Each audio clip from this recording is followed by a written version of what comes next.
नमस्कार दोस्तों, स्वागत है आपका आपके अपने चैनल पर।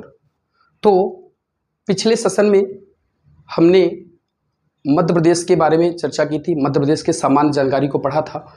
पहले हमने मध्य प्रदेश का अक्षांशीय देशांतरी विस्तार देखा था।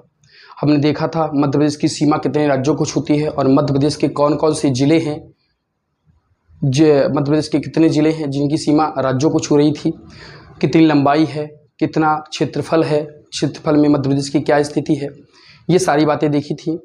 फिर हमने नेक्स्ट पार्ट में देखा था कि मध्य प्रदेश के कुछ राजकीय प्रतीक देखे थे। राजकीय प्रतीकों में मैंने बहुत सारे आपको प्रतीक बता दिए थे।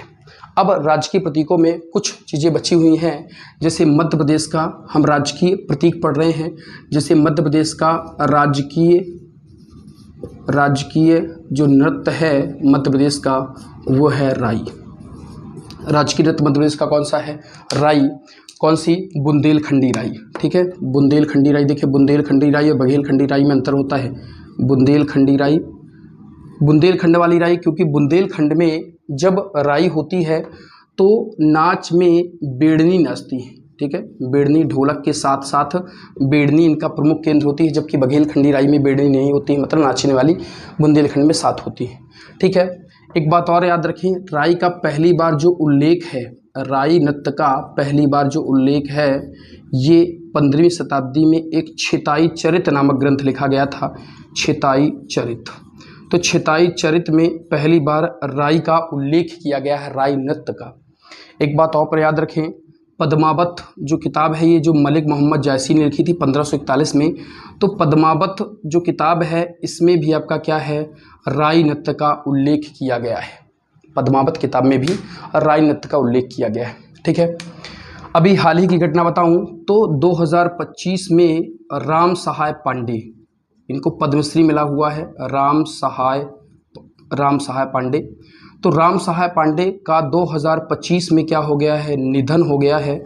और इनको याद रखें, ये पद्मश्री से आपका सम्मानित, मतलब राई नृत्य में इनको क्या मिला था, पद्मश्री मिला हुआ था। तो इनको राई नृत्य में पद्मश्री मिला था और 2025 में अभी हाल ही में इनका क्या हो गया है, निधन हो गया है।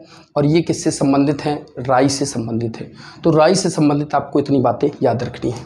ठीक है, इसी तरह राजकीय जो नाट्य है, राजकीय जो नाट्य है, राजकीय नाट्य, तो राजकीय नाट्य मध्य प्रदेश का है माच।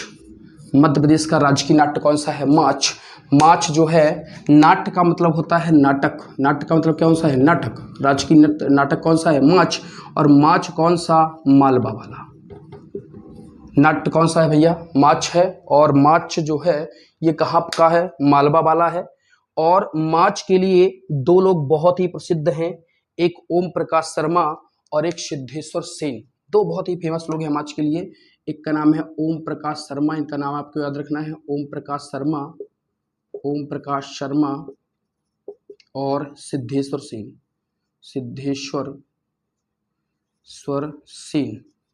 इनका संबंध किससे है? माच। ये मध्य प्रदेश में नाटक करते हैं ओम प्रकाश शर्मा और सिद्धेश्वर सेन। ठीक है, तो ये हुआ राजकीय नाट्य। राजकीय प्रतीक देख लें मध्य प्रदेश का, अगर मैं बात करूं तो मध्य प्रदेश का जो राजकीय प्रतीक है, राजकीय प्रतीक, तो इसमें क्या है, ऐसा बना हुआ है 24 स्तूप आकृति ऐसी बनी हुई है। 24 स्तूप आकृति के अंदर एक वृक्ष है, यहाँ पर ये ऐसे स्तूप है, ये वृक्ष है और बरगद का पेड़ है यहाँ पर। ठीक है, यहाँ पर जो पेड़ बना हुआ है तो याद रखें यहाँ पर बरगद का पेड़ है।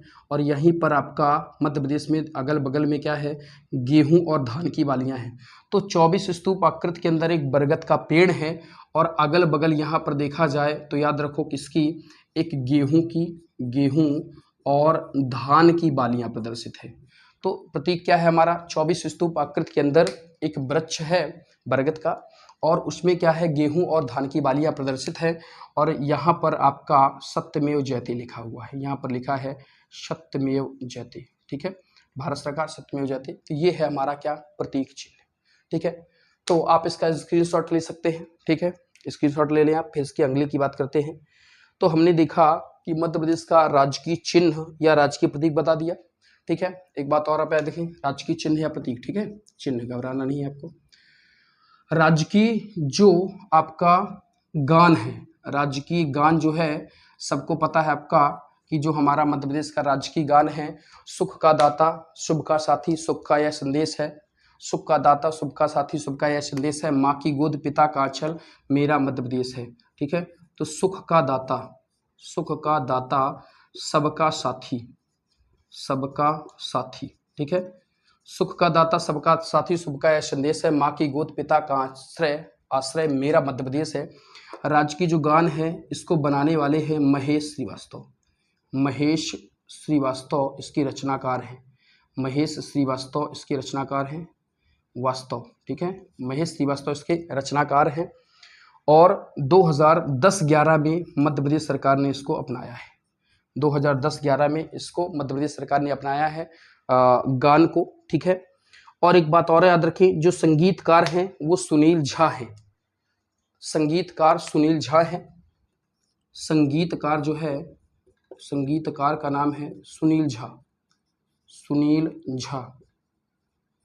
और इसमें जो आवाज दी है मतलब जो गाया है तो गायक हैं शानू जिनको हम लोग कहते हैं शॉर्ट में, तो शांतनु या सानू जो हैं इनके गायक हैं राज्य की गान के, तो इसके बारे में भी आप याद रखें।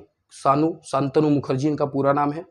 ठीक है, तो ये मध्य प्रदेश गाने को गाने वाले हैं। ठीक है, तो इसका स्क्रीनशॉट आप ले सकते हैं। ठीक है, इसके बाद देखें, अब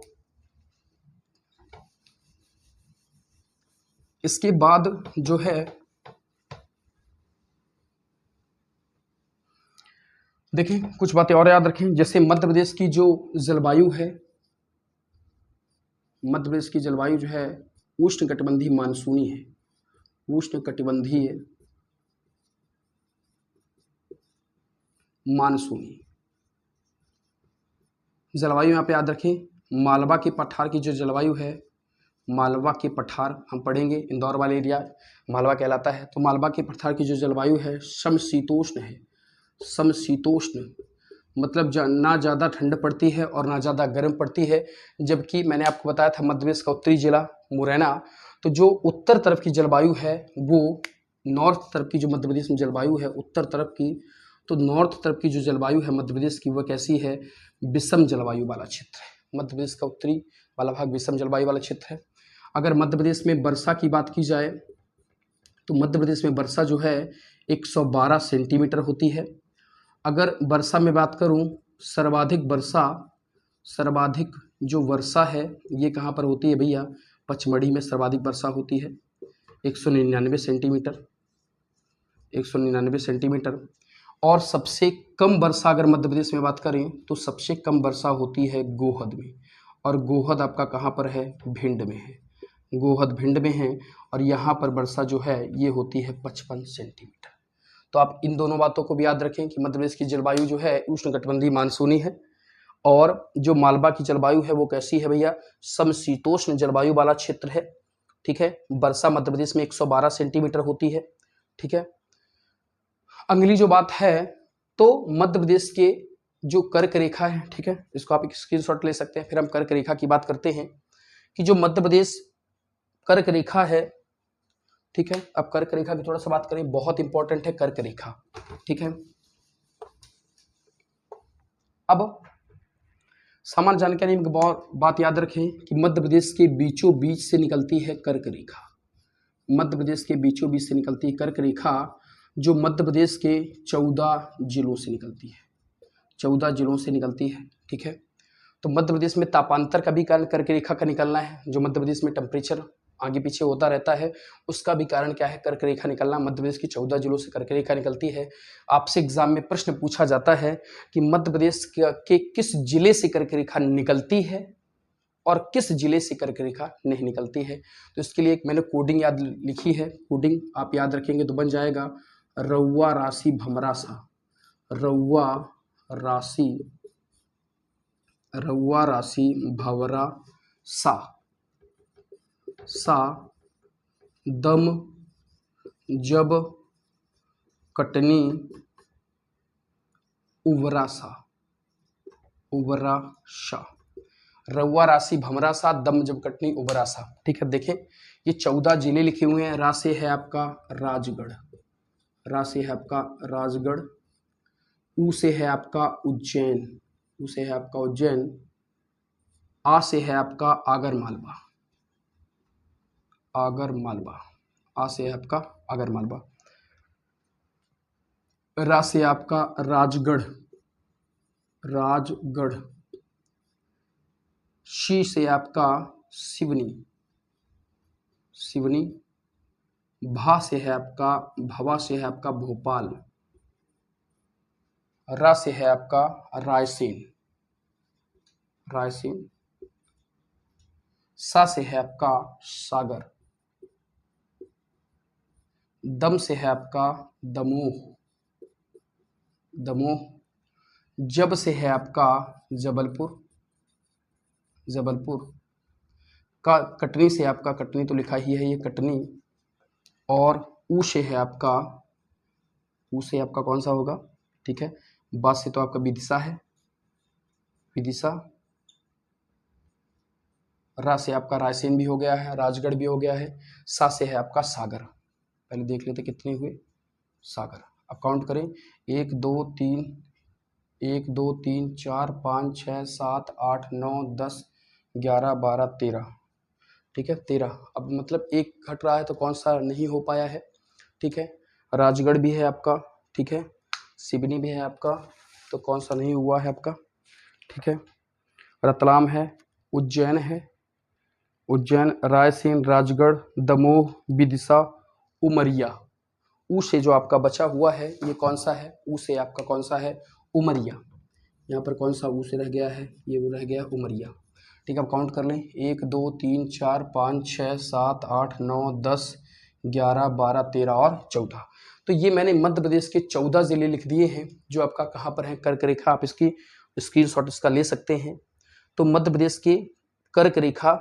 इतनी जगह से निकलती है, ठीक है, तो ये जो सामान्य जानकारी थी ये कर्क रेखा के बारे में थी, ठीक है, तो आप इसका स्क्रीनशॉट ले सकते हैं, ठीक है, तो आज बस इतनी ही सामान्य जानकारी के साथ, तो अब जब अगले पार्ट में हम मिलेंगे तो मध्य प्रदेश के संभाग और जिलों की चर्चा करेंगे, तो यदि जिस हिसाब से मैं आपको संभाग और जिले बताऊंगा यदि आप हूबहू उसी तरह याद कर लेते हैं तो नेक्स्ट पार्ट में अगले ही दिन मैं आपको मध्य प्रदेश का मैप बिल्कुल आसानी से सिखा दूंगा, ठीक है, हाँ एक ही शर्त मेरी रहेगी कि जिस हिसाब से मैं जिले लिखूंगा, जिसमें मैं भोपाल संभाग के लिखूंगा भोपाल, सीहोर, रायसेन, राजगढ़, विदिशा, तो आपको सेम उसी तरह याद करना पड़ेगा, आगे पीछे नहीं, क्योंकि हम मैप में रखेंगे जब मध्य प्रदेश के 55 जिले, 10 संभाग और मध्य प्रदेश में 55 जिले हैं, तो जब हम मध्य प्रदेश के संभाग और जिले रखेंगे तो उसमें क्या है, यदि आगे पीछे आप करेंगे तो थोड़ा सा जिले रखने में समस्याएं होंगी, ठीक है, हाँ एक बात और याद रखें कि मध्य प्रदेश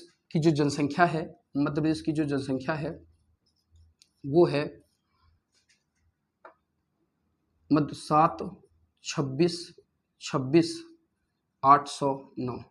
7 करोड़ 26,26,809 हमारी जनसंख्या है।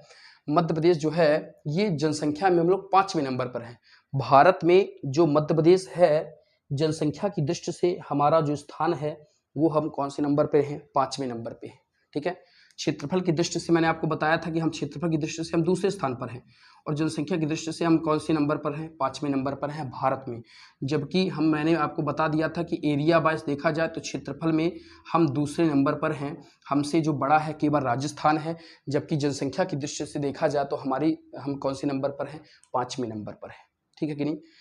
अब यहाँ पर याद रखो जनसंख्या में एक बात और याद रखिए 7, 26, 26, 809, तो यहाँ पर अगर पुरुष और महिलाओं की बात आए, पुरुष और महिलाएं, ठीक है, पुरुष और महिला, तो यहाँ पर पुरुष थोड़ा ज़्यादा है 376, 12, 306 और महिलाएं जो हैं 350, 14, 503, महिलाएं जो हैं ये हैं 350, 14, 503।